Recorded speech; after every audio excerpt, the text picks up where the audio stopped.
Okay, we're gonna get started today. So today is Thursday of week one, and what we've been doing, what I plan on doing this semester. I think I've communicated this already, but I'm going to repeat myself.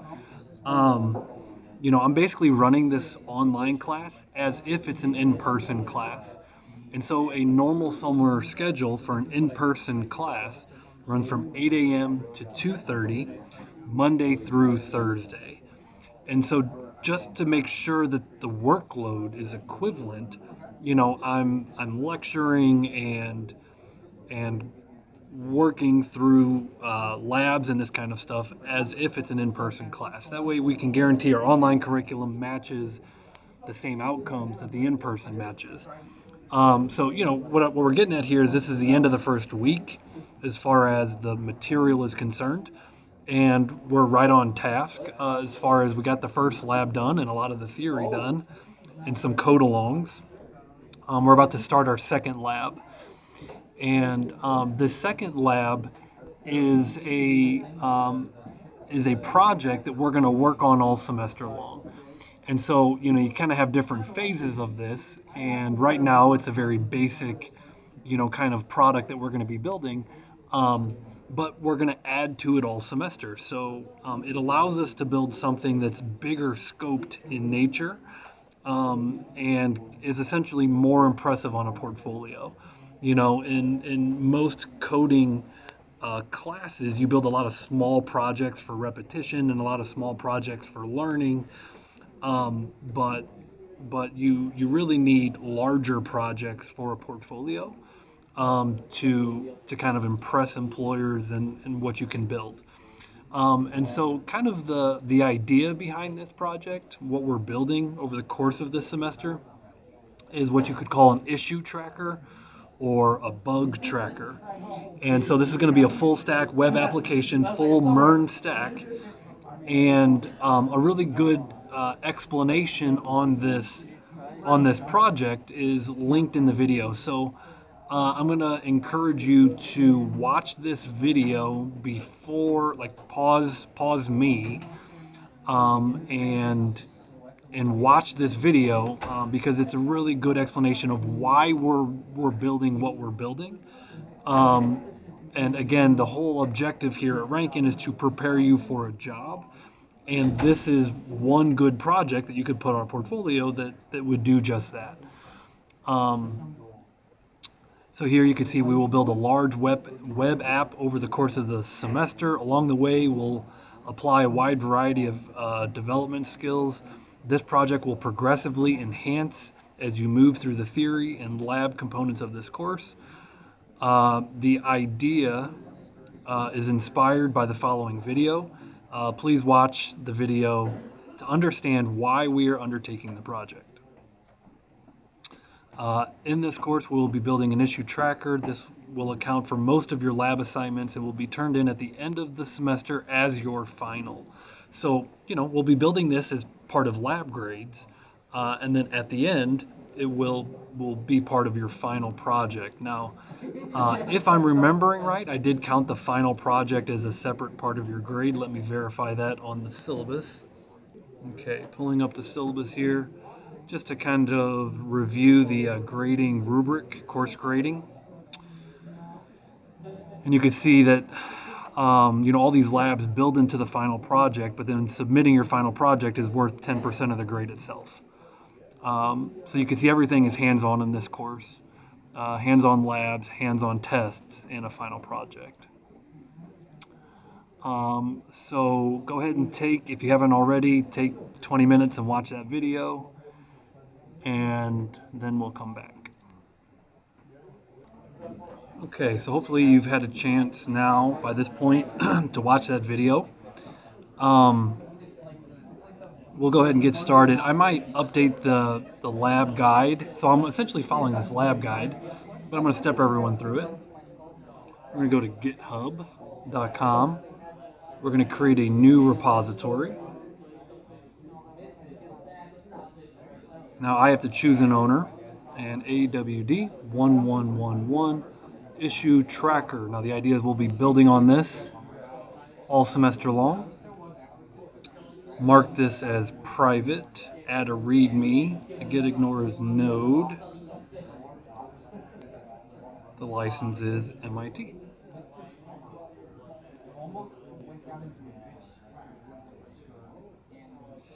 Now we add the instructor as a collaborator. So that is under settings, and this process has changed, so I need to update my docs. So under settings, we click on collaborators, put in your password,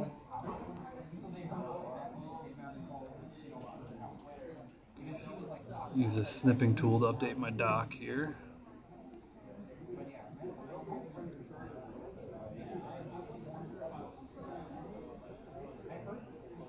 Click on add people.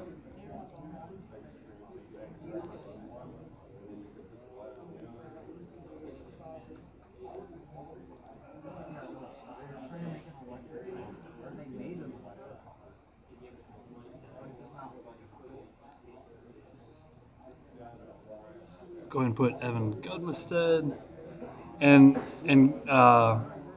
Grant, while I have you here, you just add me as a collaborator, right? Does it ask you for a role at that point? No, it just sends the invite. Okay, yep. Search for your instructor by username, add them to the repository, and that's all you need to know. Yeah, there used to have to be like an admin, um, but that's the process for adding your instructor. Now, uh, I don't have to add myself, but if Grant, this is the invite that I'll get from every student. Now, um, Grant has his GitHub account, just his name, which is very useful from my point of view. I have to be able to tell who the student is. And so if your name is not your name, in other words, if it's a gamer tag or an alias of some sort, I can't recognize you. Please send me an email to say, hey, uh, my GitHub account name is this, and this is who I am, so I can know who's turning in work and who's not turning in work. So now I have access to Grant's issue tracker that he'll be working on all semester. Next step is to do a clone. Let me close that. Let me go back to my repo, so your repositories and issue tracker. And the thing here that you want to do is copy the URL, which ends in .git. So I'm going to click on copy there and go to GitHub desktop.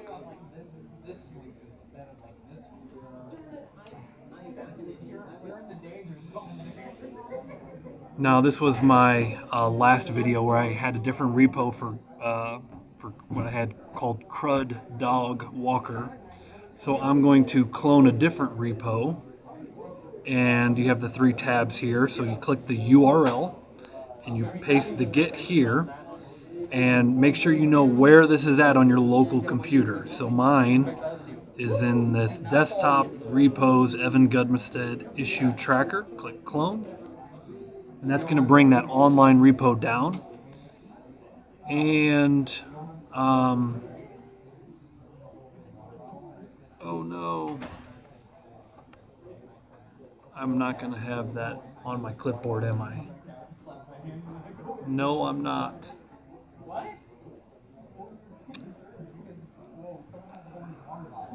Let me put in my GitHub credentials.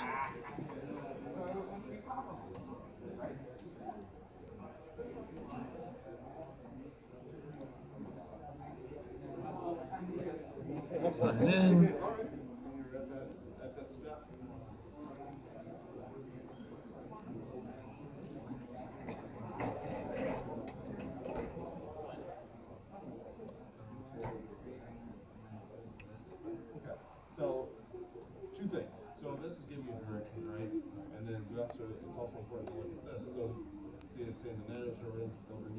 Let's see, that should do the trick. Username is that.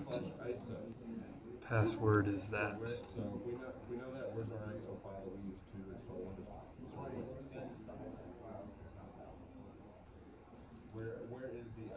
I made a token. If you remember, I made that token is probably once the, depending on your repository service, you may need a personal access token as your password. And so let me pause and do that. Okay.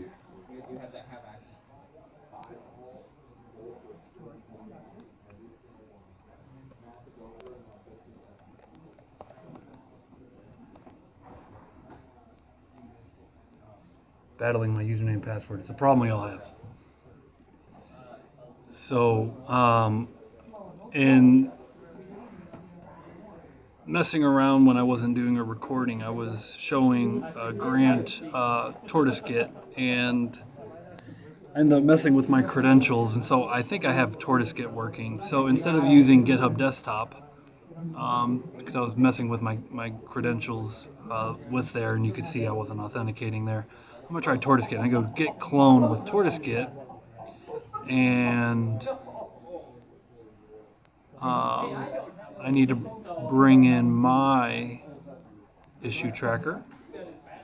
So this is my issue tracker into my repo, and I am authenticated with TortoiseGit. So always more than one way of doing this. I got to fix my credentials on this laptop. Okay, still following the lab. I'm going to kind of say that a lot of the dependencies that we install, we don't use all these dependencies right away. So that's okay. We're going to install them now. And if we need to remove them later, we can always remove them later. So we're going to kind of boot into this and run into a terminal and install some dependencies.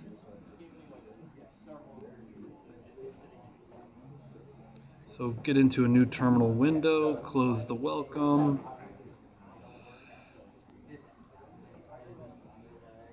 do npm init y,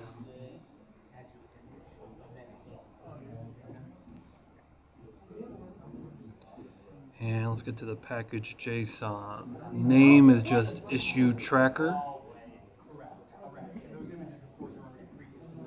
And I'd even say maybe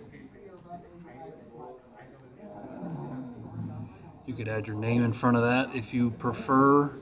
Version 1 description. This is my issue.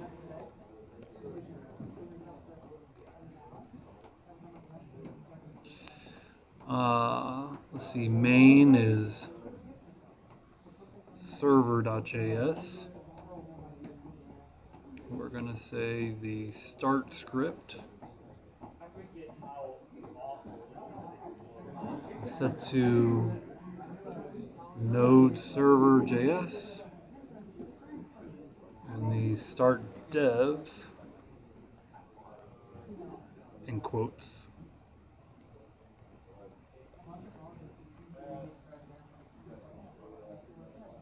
Nodemon r.env config server.js. Okay, now we can close that down and install the dependencies. I'm going to close that window because it was causing some conflicts for Grant. So I'm going to say npm install.env.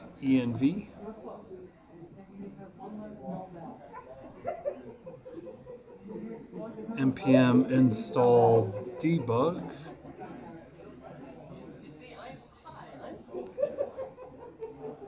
npm install express.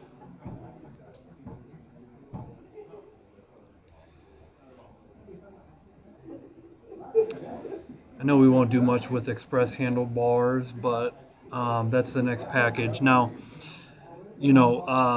Express is built in three parts, right? There's the middleware, there's the view engine, which is what Express handlebars is, um, and routing. And so those are kind of like the three parts of Express. If you understand those three parts, you understand Express. The view engine is what is used to serve up HTML pages. We're going to use React, so we're not going to do much with Express handlebars. However, let's just follow the.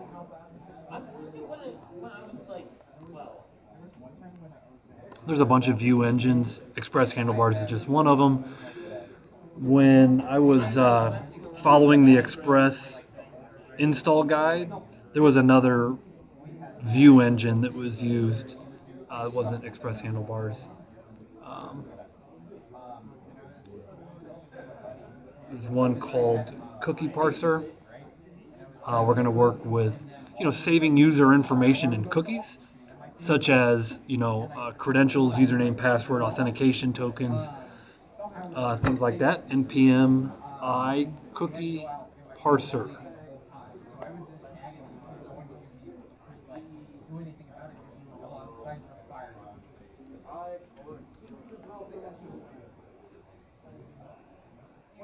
Next one's called moment.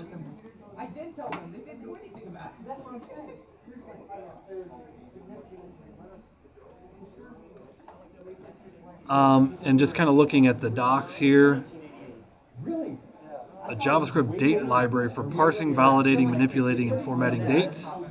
Moment is a legacy project now in maintenance mode. In most cases, you should use a different library. Interesting. npm uninstall moment. Let's not worry about moment since it recommends a different library anyways. Let's do low dash, npm I low dash.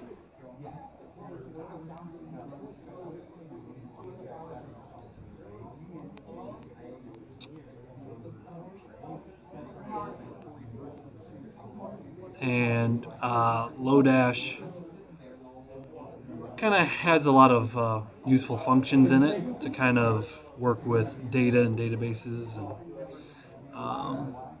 And finally, Nano ID, which we've used now to generate GUIDs really easily.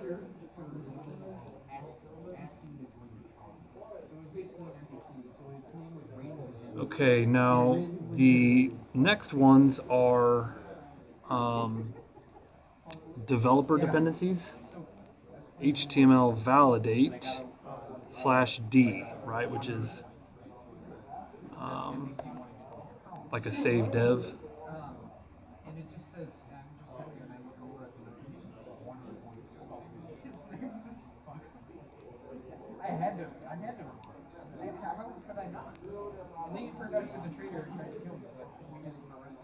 Style lint,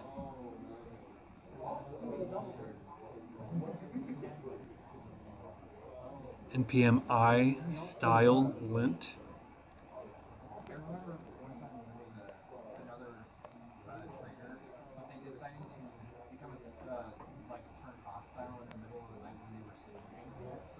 and slash D.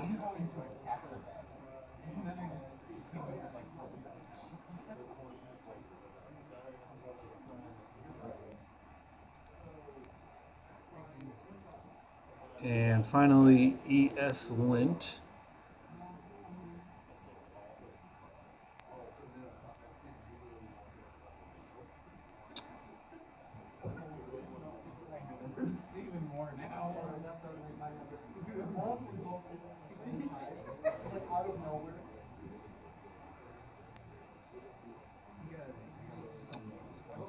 Now, I'm going to look at eslint.org. Here's the command on the homepage of eslint.org, npm init eslint config. Let's hit that.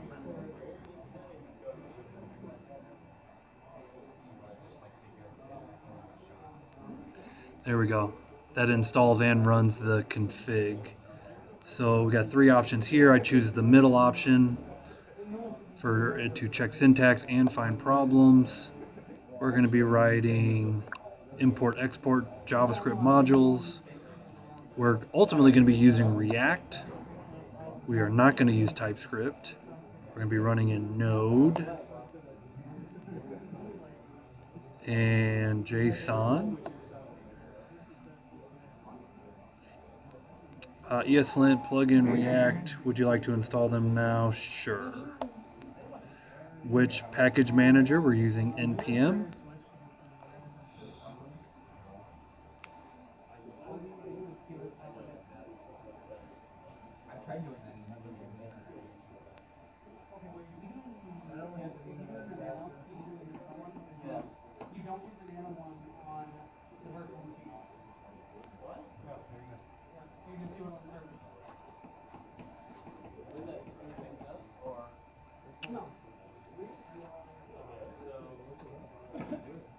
And it makes sense because you're not replacing the server software. Okay, so here's our lint file. It's in JSON. Here's our package JSON with all of our dependencies and dev dependencies. Here's our git ignore for Node. And we are now going to create a .env file. We'll say port 5000. It's interesting that there's no commas or anything here. Debug app colon star.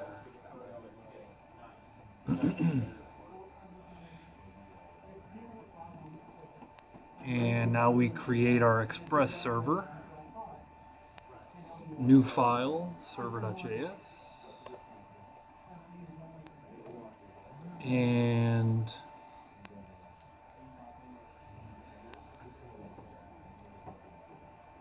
first thing we'll do is bring in .env.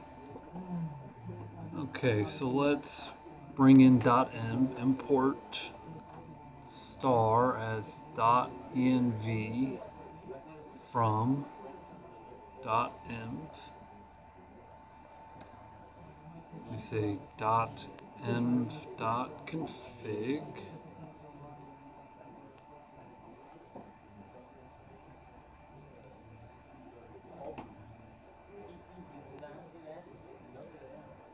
Bring in debug.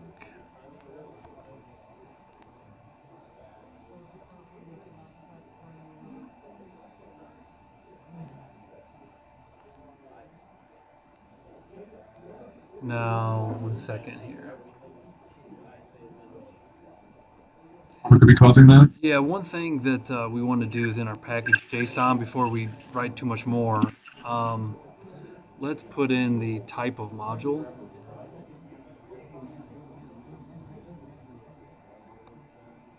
right there.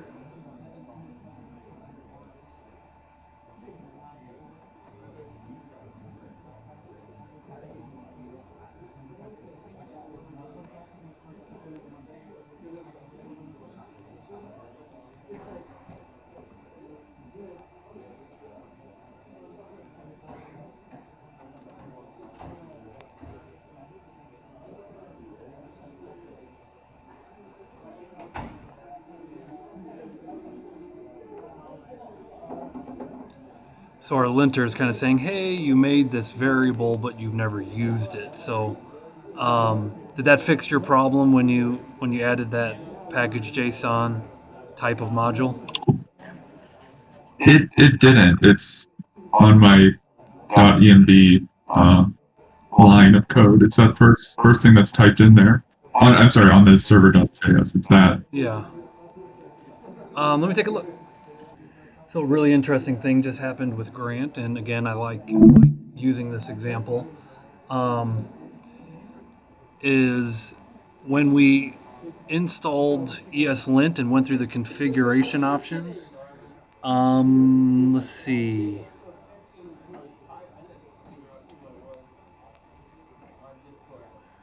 There's a question here. What type of modules does your project use? and I selected ES modules, which is going to add this source type of module.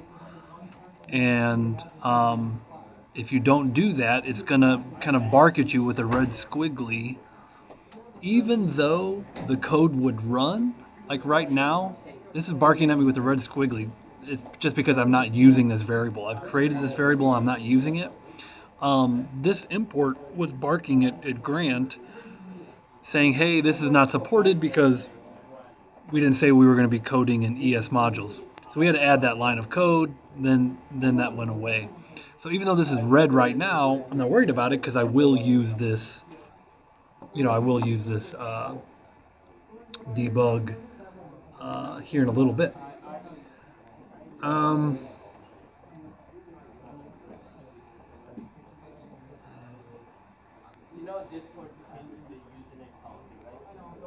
I'm going to import path from path. Now,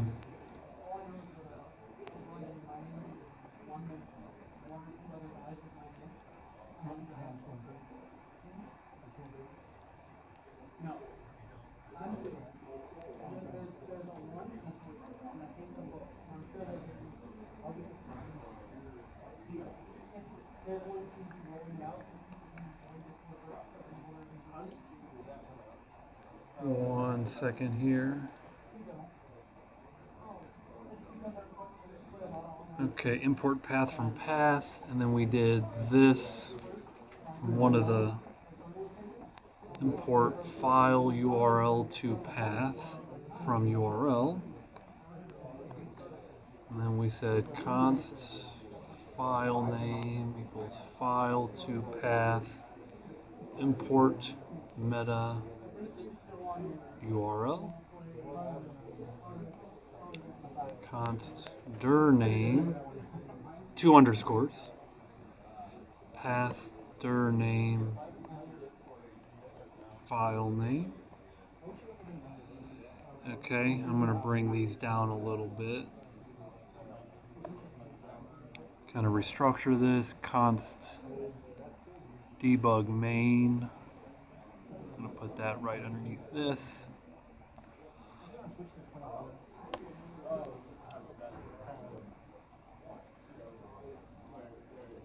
Kind of getting that dir name set up. This is basically this stuff right here. 1, 2, 3, 4 lines of code are what we added to serve static files from a route.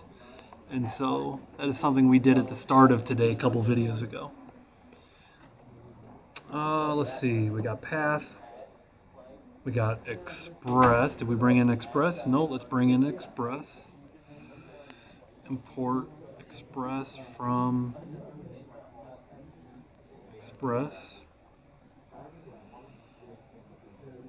And I'm not really worried about cookie parser. So now let's go ahead and create our web server. Const app equals express. So you'll notice as soon as I call that function, that error goes away on line 8. So these red squigglies are basically saying, hey, you haven't used these variables yet. Again, we'll use them.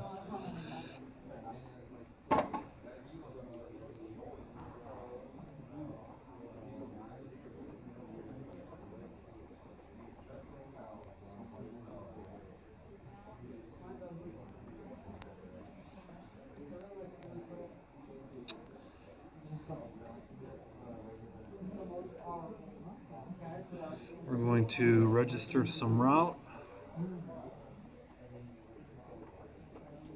And we'll start by serving up a static index.html, which will be app.get the home route recres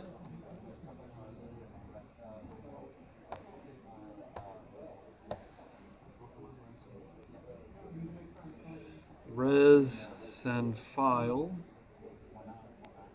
path.join underscore dir name public index.html.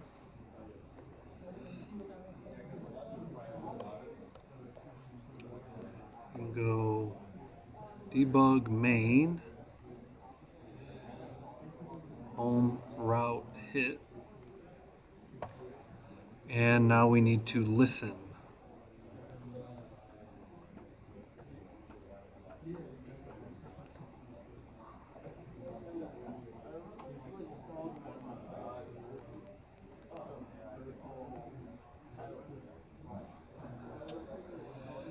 So app.listen, and let's say port const port equals 5001 or process env.port. Now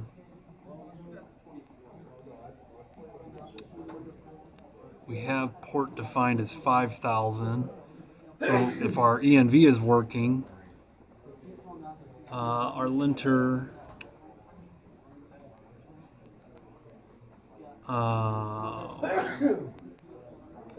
port process is a built-in. Okay, let's say port comma arrow function curly's.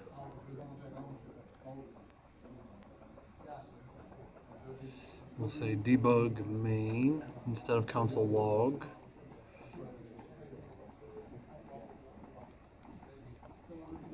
Listening on port http colon slash slash local host colon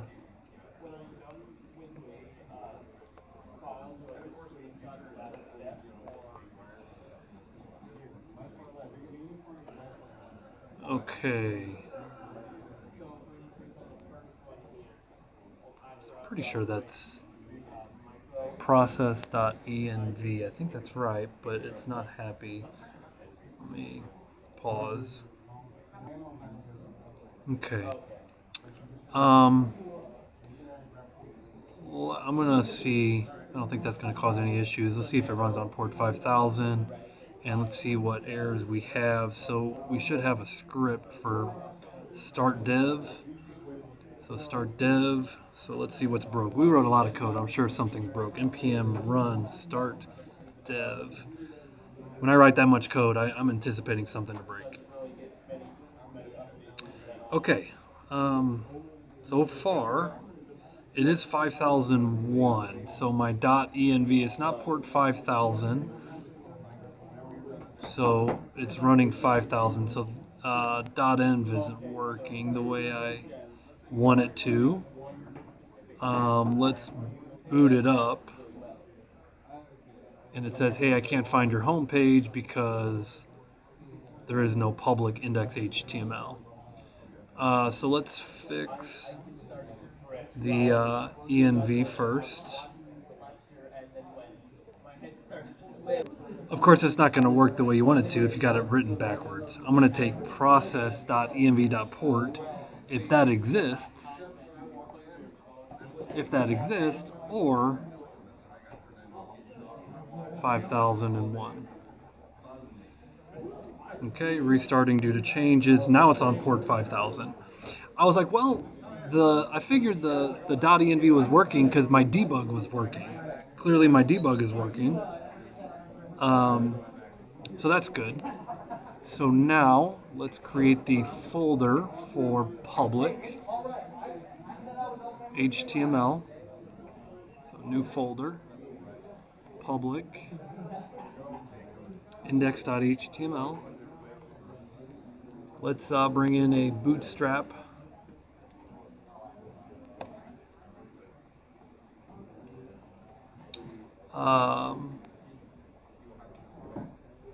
I'm going to call it a template, but a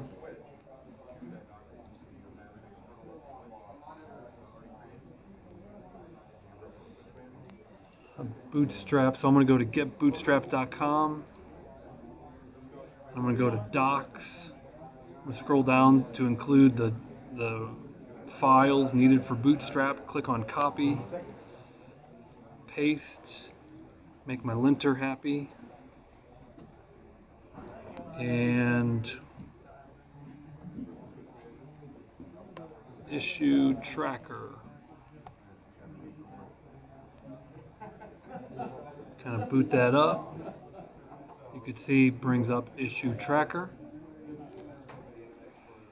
and kind of go back to server.js. The reason that's working is because we're sending the file.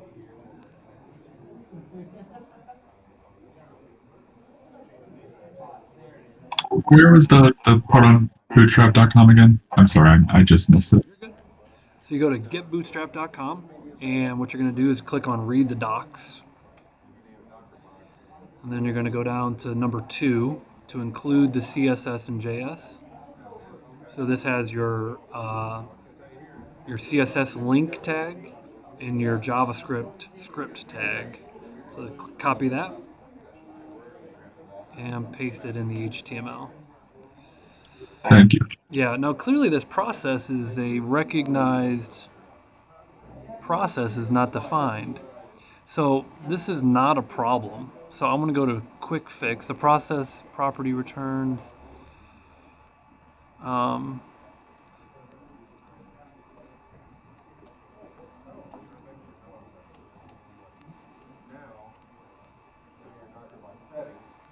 I'm going to see if I click on disable for the file, get that error to go away. Tell my linter to not worry about that because it's working.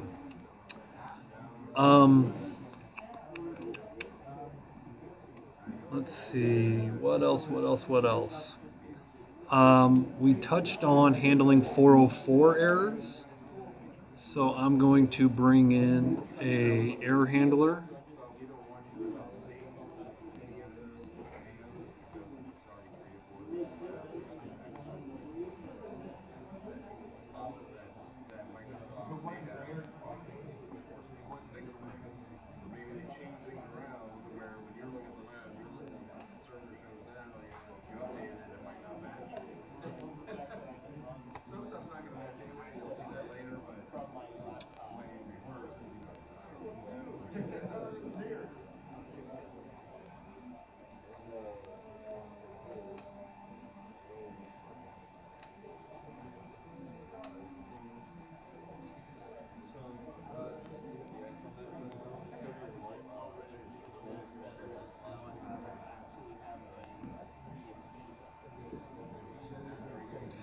So we're going to kind of send a debug saying, hey, can't find it. And res dot status code 404, not found. And send a little JSON back to the client. It says error, same message as before. Sorry, couldn't find it.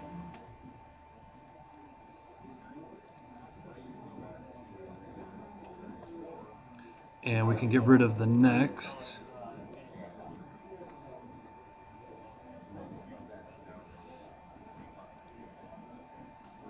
Semicolon. And we have our basic server setup.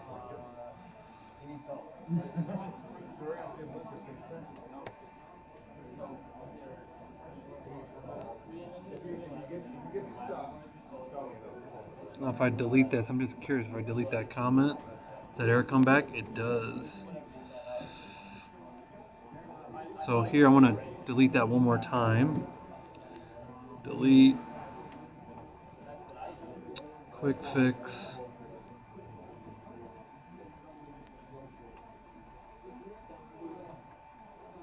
Show documentation, disable for this line, show documentation. No, cancel.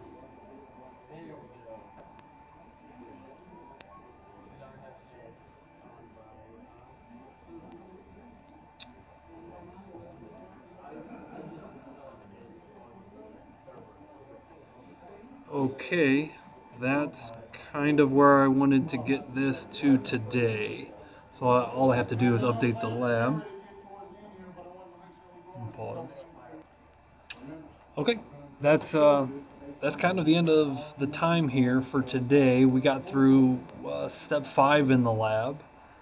which is page 5 of 20. So call it a fourth. But there's more work to do. Okay, which we'll resume this lab on Monday, and then this lab after this lab we'll get ready for our first hands-on test. All right. Thank you much.